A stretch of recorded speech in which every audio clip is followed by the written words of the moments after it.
환영합니다. 사랑하고 축복합니다.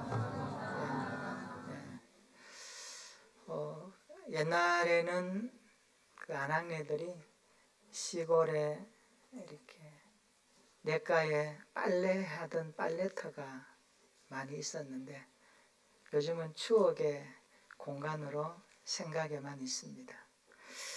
8살 된 한 남자아이가 동네 우물가를 지나가고 있었습니다. 빨래하던 여인네들이 지나가는 아이를 보고 이렇게 말합니다.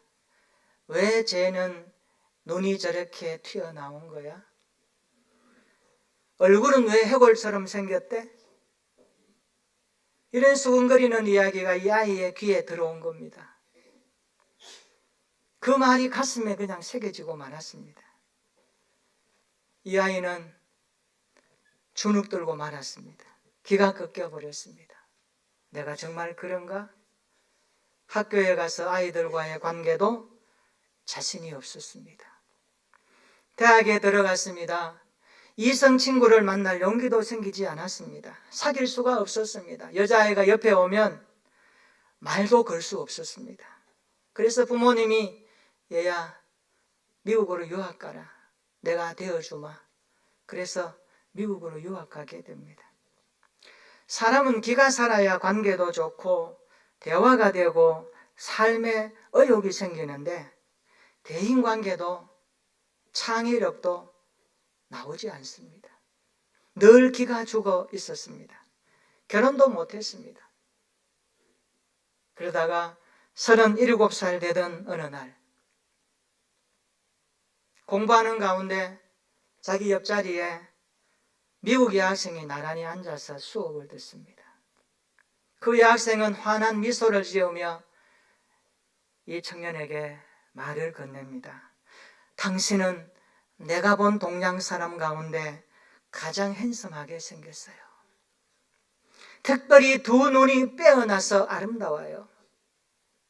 당신의 얼굴 이미지는 사색적이고 철학적이며 학자처럼 보이네요.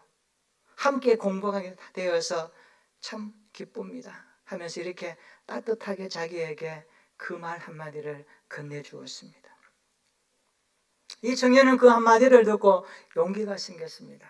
정말 그런가? 그래서 기숙사에 와서 거울을 들여다보기 시작합니다.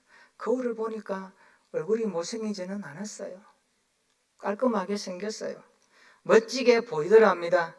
그래서 자신감을 얻어서 열심히 공부했다고 합니다. 미국 유학생활 16년 만에 박사학위를 받고 한국에 돌아옵니다.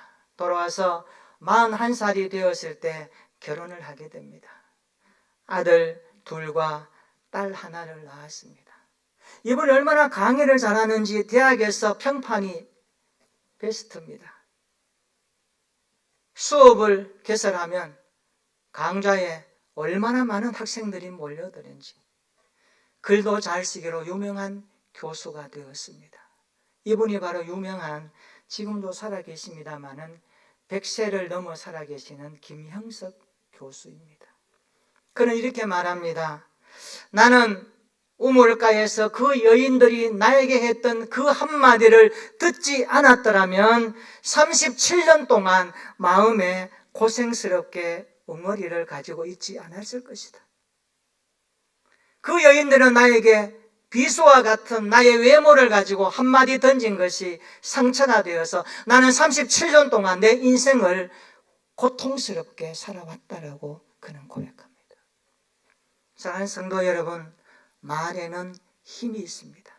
서양 속담에 말은 사건이 된다라는 속담이 있습니다. 철학자 하이데크는 이런 말을 하죠. 언어는 존재의 집이다. 무슨 말씀입니까? 인간은 언어와 사상을 통하여 자기의 존재를 만들어가는 사람입니다. 말은 그 사람의 됨됨이를 나타내고 사상을 통한 언어의 집으로 그 사람의 인생이 그려진다고 말할 수 있습니다. 우리는 매일 언어를 통하여 사상과 존재의 집을 짓고 살아가는지도 모릅니다. 독일의 뇌학자 로렌치 박사가 이런 말을 합니다. 언어에는 견인력이 있다, 각인력이 있다, 성취력이 있다. 이 세 가지입니다. 우리가 어떤 한 말을 하면 이 말이 우리의 뇌리에 각인되어서 우리 인생을 견인해 간다는 겁니다. 그리고 결국 우리 인생이 그 말대로 성취되는 열매를 맛보더라는 겁니다. 굉장히 유명한 말입니다. 요즘 우리 사회를 보면 죽음과 절망, 파괴적인 언어 바이러스가 SNS를 타고 얼마나 온 세상을 흘러다니는지 모릅니다. 사람을 살리는 언어보다 사람을 죽이고 파괴하는 언어로 가득 차 있습니다.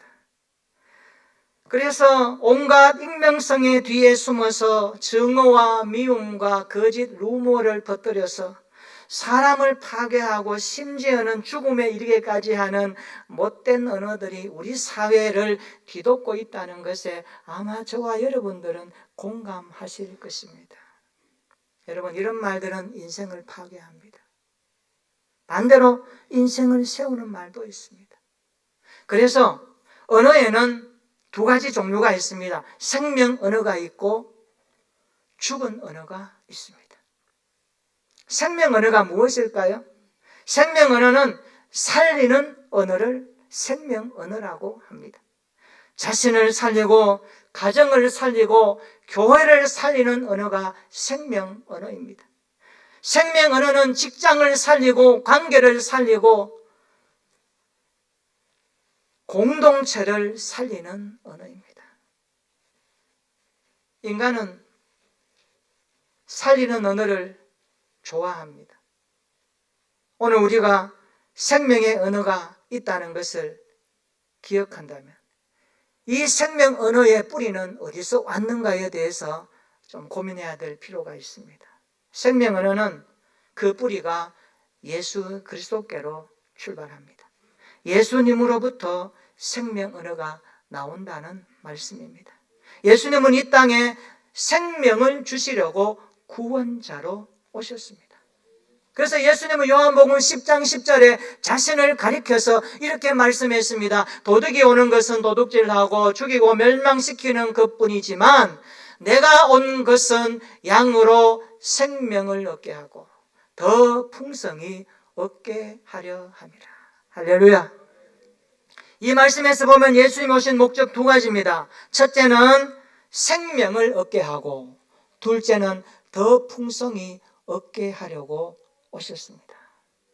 여러분, 도둑은 도둑질하고 파괴하고 멸망시키는 목적이지만 예수님이 땅에 오신 목적은 생명을 얻게 하고 더 풍성히 얻게 하시려는 주님이십니다. 그러므로 누구든지 주님을 만나면 풍성한 생명의 사람으로 바꾸어지게 됨을 믿으시기를 축원합니다. 아직도 이 땅에는 그 영혼이 도둑 맞아 살아가는 사람들이 참 많습니다. 우리는 그들을 향하여서 전도해야 되고 생명의 언어로 복음을 전달해야 할 줄로 믿습니다. 여기서 말하는 생명은 영원한 생명을 얻는 것을 말합니다. 한시적인 생명이 아닙니다. 잠깐 있다가 사라지는 생명이 아닙니다. 영원한 생명을 주님은 우리에게 주셨습니다. 가만히 보면 우리 인생은 다 생명을 위해 호흡하지 않습니까? 인간은 태어나면서부터 호흡이 시작됩니다. 여러분, 죽는다는 것이 뭘까요? 호흡이 끝나면 죽는 겁니다. 우리가 살면서 화가 나고 엄청난 스트레스에 막 짓눌리면 이런 표현을 쓰죠. 나 숨이 안 쉬어져. 나 숨 쉴 수가 없어. 나 가슴이 너무 답답해. 이런 표현을 왜 합니까? 생명이 뭔가로부터 짓눌림을 당한다는 표현입니다. 사람이 죽는다는 것은 간단해요. 딱 한숨이 모자라면 인간은 죽습니다. 숨을 쉬어야 사는데 한숨이 모자라니까 인간은 그 숨을 넘기지 못하고 죽는 겁니다. 그래서 성경은 말합니다. 시편 104편 29절에 시인은 우리에게 이렇게 일침을 가합니다. 주께서 낯을 숨기신 즉 그들이 떨고 주께서 그들의 호흡을 거두신 즉 그들은 죽어 먼지로 돌아가나이다. 호흡이 끊기면 우리는 먼지로 돌아갈 수밖에 없습니다. 시편 146편 4절에도 시인은 이렇게 고백합니다. 그의 호흡이 끊어지면 흙으로 돌아가서 그날에 그의 생각이 소멸하리로다. 그래서 이사야 선지자는 이렇게 외칩니다. 이사야 2장 22절입니다. 너희는 인생을 의지하지 말라. 그의 호흡은 코에 있나니 새말 가치가 어디 있느냐. 오늘도 우리 인생에 호흡을 주신 그 하나님을 찬양합니다.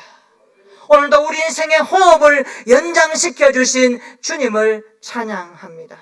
내가 온 것은 양으로 생명을 얻게 하고 더 풍성히 얻게 하려 하심이라고 주님이 말씀하셨습니다. 그렇습니다. 예수님으로부터 생명이 나오는 것입니다. 생명의 뿌리는 예수 그리스도이십니다. 예수님은 한 인간을 살리시는 생명 그 자체에 있습니다. 예수님은 십자가 위에서 우리를 살려주시기 위하여 우리의 모든 죄값을 지불하시고 고통당해 주셨습니다. 그래서 누구든지 예수 그리스도를 만나면 새로운 피조물이 된다고 바울은 고백하고 있습니다. 그런즉 누구든지 그리스도 안에 있으면 새로운 피조물이라 이전 것은 지나갔으니 따라서 합시다. 보라 보라 새 것이 되었도다. 우리가 무엇을 보아야 할까요? 우리 인생이 죽어야 할 마땅한 인생인데 예수 그리스도의 십자가 구속으로 말미암아 보라 내가 새것이 되었도다. 이 은혜를 볼 수 있기를 축원합니다. 우리가 주님 앞에 선 그날까지 내 생명의 호흡을 주관하시는 하나님 앞에서 살게 된 오늘 하루하루가 하나님 앞에 얼마나 귀한 날인지요. 그러므로 생명을 살릴 수 있는 능력은 인간에게 없습니다.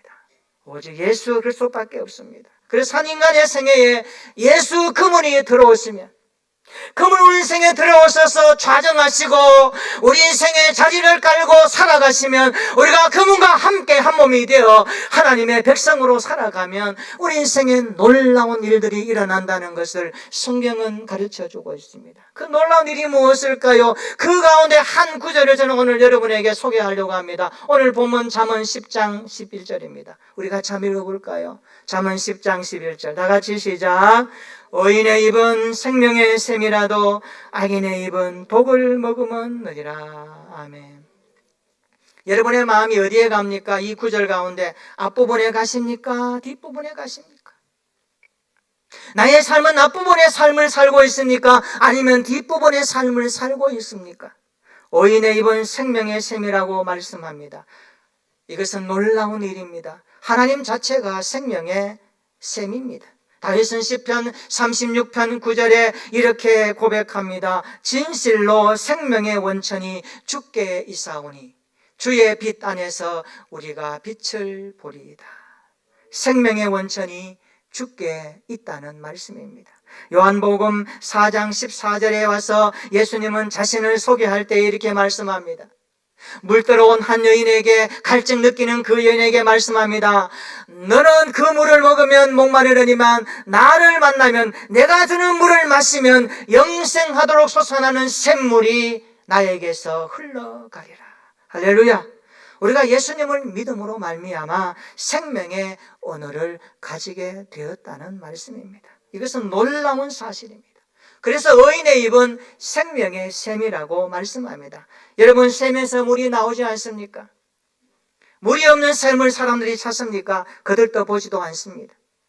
생명이 샘솟는 언어를 그리스도인이 가졌다는 말씀입니다. 오늘 그리스도인은 생명이 샘솟는 언어를 가지고 있습니다. 오늘 우리 교회 모든 성도들의 입에서 이러한 생명이 샘솟는 언어가 되었으면 좋겠습니다.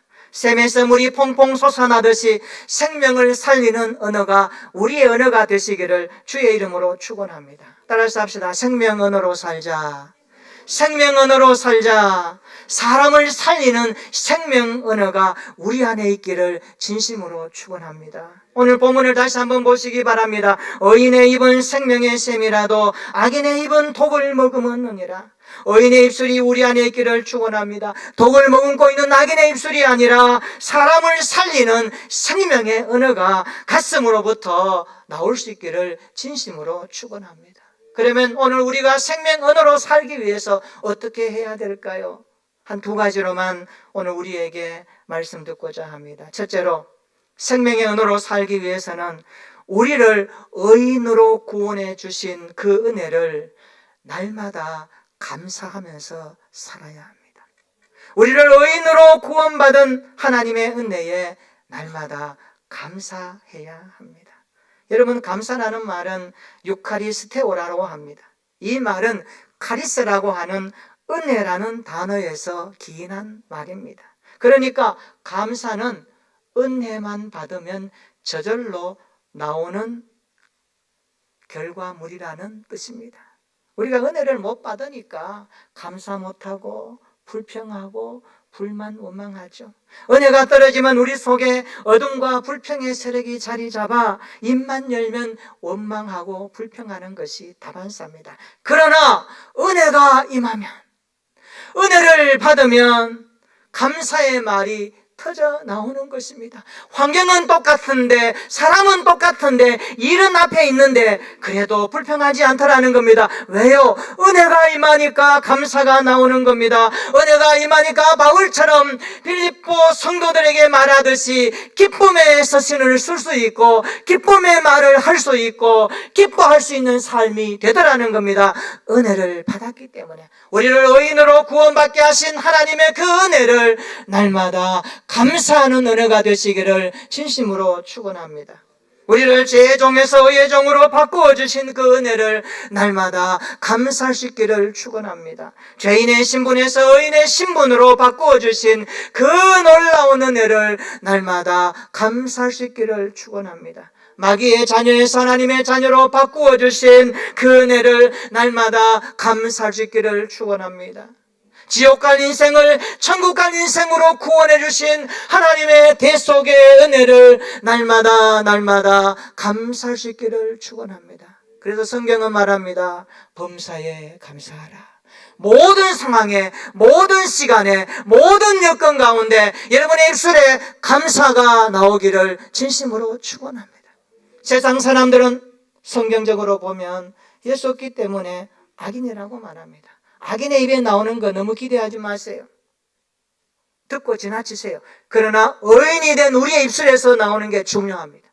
똑같은 상황 속에서도 우리는 구원받은 의인의 하나님의 사랑을 받았기에 감사하고 감사해야 될 줄로 믿습니다. 오늘 여러분 하루 일상을 살아오면서 최근에 한 주간, 아니 2024년도 지금까지 감사가 얼마나 많았습니까? 주어진 환경과 여건과 자녀들 보면서 일터에서 여러분 입술 가운데 터져 나왔던 감사의 횟수가 하루에 몇 번이나 되십니까? 아니면 불평과 원망이 많았습니까? 짜증이 너무 많았습니까? 오늘 이 말씀 앞에 회개하고 다시 한번 새롭게 출발하는 계기가 되었으면 좋겠습니다. 우리 모두가 하나님이 우리를 의인으로 구원시켜 주신 그 놀라운 은혜를 또 감사합니다. 날마다 감사합니다. 오늘 또 감사합니다. 범사에 감사합니다. 이 고백이 우리의 입술에 생명 언어로 자리 잡아 하나님이 기뻐하시고 세상 사람들에게 훈훈한 감동을 주는 선한 영향력을 끼치는 주님의 백성들이 되시기를 예수님의 이름으로 축원합니다. 의인으로 구원받은 은혜를 날마다 감사할 수 있기를 주의 이름으로 축원합니다. 두 번째로 생명언어로 살기 위해서는 생명의 샘 되시는 주님으로부터 끊임없이 공급받아야 합니다. 생명의 샘에서 물을 마시듯이 우리는 주님의 은혜를 날마다 공급받고 생명의 샘이 되시는 그 예수 그리스도로부터 모든 것을 공급받아야 그 힘으로 우리는 살아낼 수 있다라는 말씀입니다. 여러분, 생명의 샘에서 생명의 언어가 나옵니다. 그러므로 생명의 샘이 마르지 않아야 합니다. 생명의 샘은 끊임없이 솟아오르는 영적 생명력을 가진 샘을 말합니다. 생명의 샘 되시는 주님으로부터 날마다 끊임없이 공급받으라는 말씀입니다. 여러분, 말씀으로 공급받으셔야 합니다. 기도로 공급받으셔야 합니다. 찬양으로 공급받으셔야 합니다. 말씀을 묵상함으로 공급받으셔야 합니다. 마음에 새겨진 한마디 한마디를 생활에 순종함으로 공급받으셔야 합니다. 그때 생명의 샘에서 흘러나오는 영적인 은혜와 생명의 능력이 우리 안에 들어온다는 사실을 믿으시기를 축원합니다.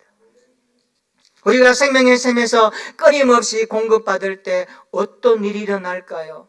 성경에 많은 말씀들이 약속하지만 몇 구절로 뽑아보면 시편 1편에 보면 복 있는 사람에 대해서 말씀하기를 생명의 샘이 되는 그리스도로부터 은혜를 공급받으면 그 능력이 임하면 시인은 이렇게 고백합니다. 시편 1편 3절입니다. 그는 시냇가에 심은 나무가 철을 따라 열매를 맺으며 그 잎사귀가 마르지 아니함 같으니 그가 하는 모든 일이 형통하리로다. 할렐루야. 예레미야 17장 8절에도 예레미야는 고백하며 말합니다. 그는 물가에 심어진 나무가 그 뿌리를 강변에 뻗치고 더위가 올지라도 두려워하지 아니하며 그 잎이 청청하며 가무는 해에도 걱정이 없고 결실이 그치지 아니함 같으리로다. 할렐루야. 우리에게 이런 은혜가 있기를 축원합니다.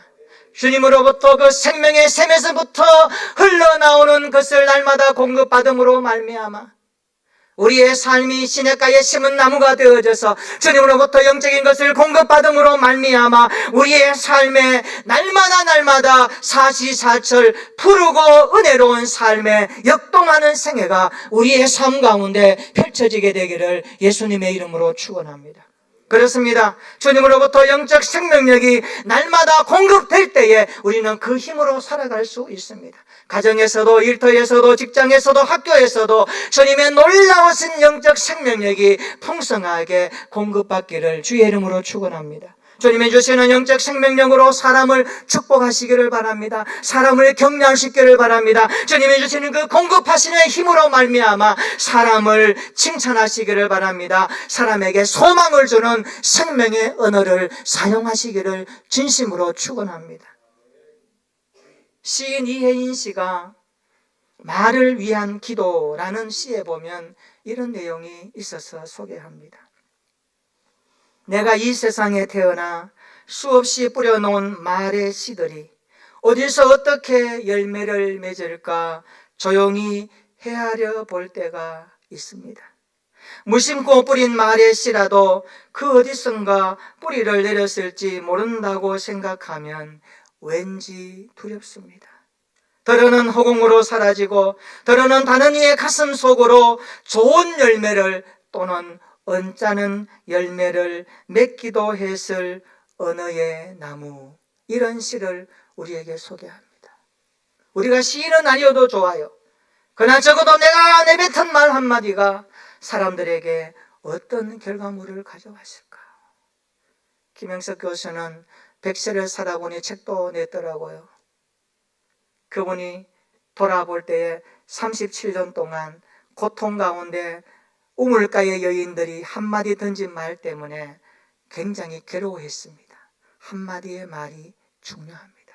사람을 살리는 언어가 필요합니다. 이 시대에 생명의 언어가 필요합니다. 세상에는 생명의 언어가 없습니다. 예수 그리스도가 주시는 생명의 언어를 가져야 됩니다. 구원받은 백성들만 갖고 있는 놀라운 특권입니다. 우리 모두 이 생명의 언어들을 지금까지 얼마나 사용하셨습니까? 내가 내뱉은 언어들을 지금껏 어디서 어떤 열매를 맺고 있을지 생각해 보았습니까?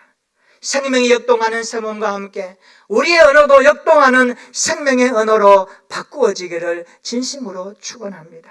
어인의 입은 생명의 샘이라도 악인의 입은 독을 머금었느니라.